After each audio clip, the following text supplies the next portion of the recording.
నమస్తే, welcome to our channel. AP రాజకీయాలని కుదిపేస్తున్నటువంటి అంశం లిక్కర్ స్కామ్. మరి ఈ లిక్కర్ స్కామ్లో ఒక కీలక పరిణామం చోటు చేసుకుందని చెప్పుకోవచ్చు. లిక్కర్ స్కామ్కి సంబంధించి మరో కేసును సిఐడి అధికారులు పెట్టారు. మరి అసలు ఈ కేసు ఏంటి, కేసు వివరాలు ఏంటి, సీనియర్ జర్నలిస్ట్ వడ్లమాని కనకదుర్గ గారిని అడిగి తెలుసుకునే ప్రయత్నం చేద్దాం. మేడం నమస్తే. మేడం నమస్తే.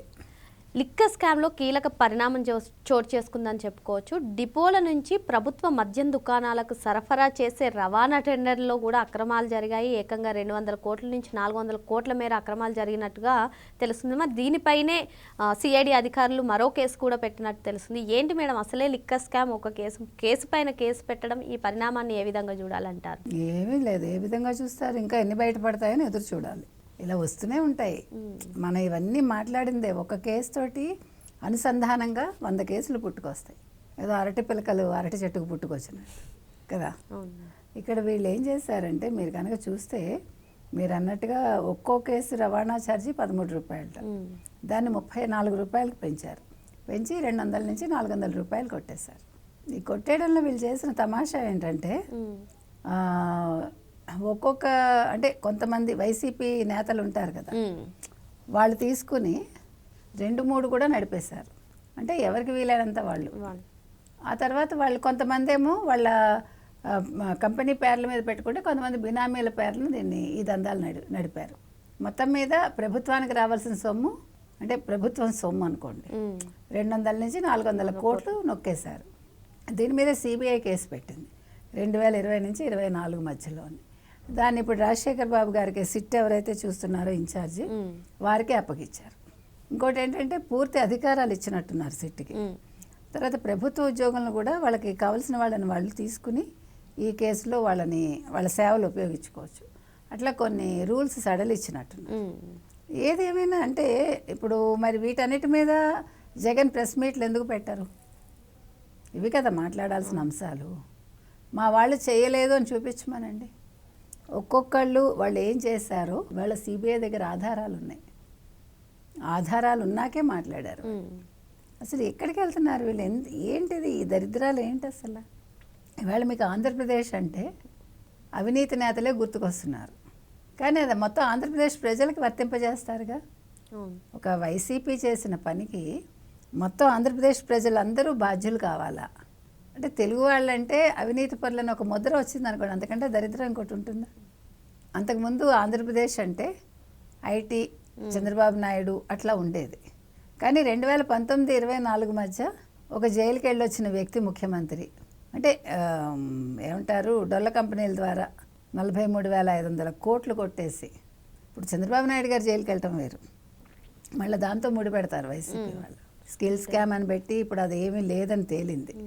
అంటే మనిషి తప్పు చేశాక ముఖ్యమంత్రి అయితే ఇలా తప్పు మీద తప్పు చేస్తారా? అంటే వాళ్ళలో పరివర్తన ఉండదు. సంపాదించే కొద్దీ సంపాదించాలని ఉంటుందేమో. అదేంటో మనిషికి భూదాహం అలాగే ఉంటుందండి. మీరు ఇవాళ ఒక చిన్న స్థలం తీసుకున్నారనుకోండి, అబ్బా ఇంకోటి తీసుకుంటే నా పక్కది మనం కొనేసి ఉండాల్సింది. మనిషి నేచర్ కదా అది, ఆశ. అది తగ్గించుకోవాలి మనం. తర్వాత ఇందులో ఏం చేశారంటే వీళ్ళు ఒక్కొక్కటి మీరు కనుక చూసారంటే, ఇందాక మనం చెప్పుకున్నవే, వీళ్ళు ఏపీ ఎస్సీ బీసీఎల్ డిపోల నుంచి ప్రభుత్వ దుకాణాలకు మద్యం సరఫరా చేసే రవాణా కాంట్రాక్ట్ను వైకాపా హయాంలో తొలుత జిల్లా స్థాయిలో, తర్వాత జాయింట్ కలెక్టర్ల నేతృత్వంలోని కమిటీ నిర్ణయించేదట. ఎంపిక చేసిన కాంట్రాక్ట్ సంస్థలకు ఒక్కో మద్యం కేసు రవాణాకు 13 రూపాయలు చొప్పున చెల్లించేవాళ్ళు. అది పద్ధతిగా జరిగేది. దాన్ని వీళ్ళు ఏం చేశారు, వైకాపా ముఠా ఈ రవాణా కాంట్రాక్ట్ను కేంద్రీకృతం చేసేసిందిట. సో ఏపీఎస్బిసిఎల్ నుంచి స్థాయిలోనే కాంట్రాక్ట్ ఎంపిక జరిగేలా నిబంధనలు మార్పిచ్చేసింది. ఎంత అన్యాయం అది. తర్వాత మద్యం కుంభకోణం కేసులో ప్రధాన నిందితుడు రాజ్ కేసిరెడ్డి A1, అతని ప్రధాన అనుచరుడు ఈశ్వర్ కిరణ్ కుమార్ రెడ్డి A8, వారి ముసుగు సంస్థ అయిన సిగ్మా లాజిస్టిక్కు వీళ్ళు కాంట్రాక్ట్ దక్కేలా చేసుకున్నారు. సో ఒక్కో మద్యం కేసుకి 34 రూపాయలు ఇచ్చేలాగా కాంట్రాక్ట్ కుదుర్చుకున్నారు. సో రాజ్ కేసిరెడ్డి అనే అతనే ప్రధాన సూత్రధారి దీంట్లో. అందులో A1 అతనే, ఇందులో A1 అతనే, ఇంకో దాంట్లో A1 కూడా రాజ్ కేసిరెడ్డి. ఈ రాజ్ కేసిరెడ్డి మళ్ళీ జగన్మోహన్ రెడ్డి గారికి కావాల్సిన వ్యక్తి. సో అల్టిమేట్గా ఎవరికి వెళ్ళి ఉంటుంది? ఈ 200-400 కోట్లలో కనీసం 200 కోట్లు జగన్మోహన్ రెడ్డికి వెళ్ళి ఉంటుంది. సింపుల్. ఇంకా ఏం చేశారు వీళ్ళు? ఒక్కో ప్రాంతంలో ఒక్కో వైకాపా నేత బాగా వేశాడు. ఇందాక మనం చెప్పుకున్నాం. వీళ్ళు ఏం చేశారంటే ఈ తూకేకులు ఈశ్వర్ కిరణ్ కుమార్ రెడ్డి ఎవరైతే ఉన్నారో ఈ లాజిస్టిక్కు 5% మేర కమిషన్ చెల్లించేవాళ్ళు. చెల్లించి అప్పుడు ప్రభుత్వ పెద్దల ఆదేశాల మేరకు వివిధ జిల్లాల్లోని వైకాపా ముఖ్య నేతలకి ఆయా ప్రాంతాల్లో మద్యం రవాణాను సబ్ కాంట్రాక్టర్స్కి ఇచ్చేశారు. సో తాజాగా నమోదైన కేసులో సిఐడి ఎవరెవరిని నిందితులుగా చేర్చిందో ఎఫ్ఐఆర్ ఇంకా వెలుగులోకి రాలేదట. సో సిట్టు దర్యాప్తులో వీళ్ళందరి పాత్ర బయటకు వస్తుంది. ఇంకా ఏం చేశారంటే వీళ్ళు మద్యం డన్నల్లో దొంగిలించిన సొత్తుతో కొన్ని ఆస్తులు ఉన్నాయి కదా, మీకు గుర్తుందా? అప్పుడు వాళ్ళు కలకట్టా పారిపోయారు. అవును మేడం. వాళ్ళు ఎవరంటే రష్మిత బెహ్రాటా, ఇర్షాద్ అహ్మద్, ముబారక్ అలీ.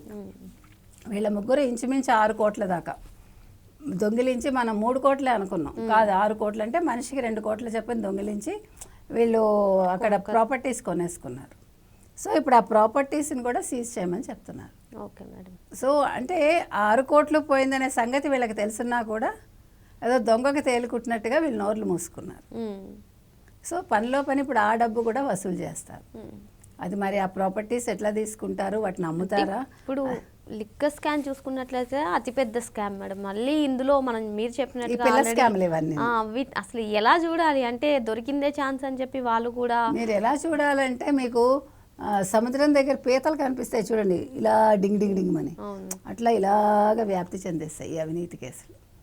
ఒక పెద్ద కేసు, ఒక మూలం అనుకోండి, ఒక చెట్టు బోధే ఫస్ట్ రూట్స్, అక్కడి నుంచి మొత్తం పెరిగింది.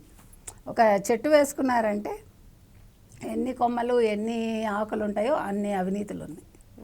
దీనికి ఎండ్లెస్ ఇది. మరో అంశంతో మళ్ళీ కలుద్దాం. Thank you madam. Thank you.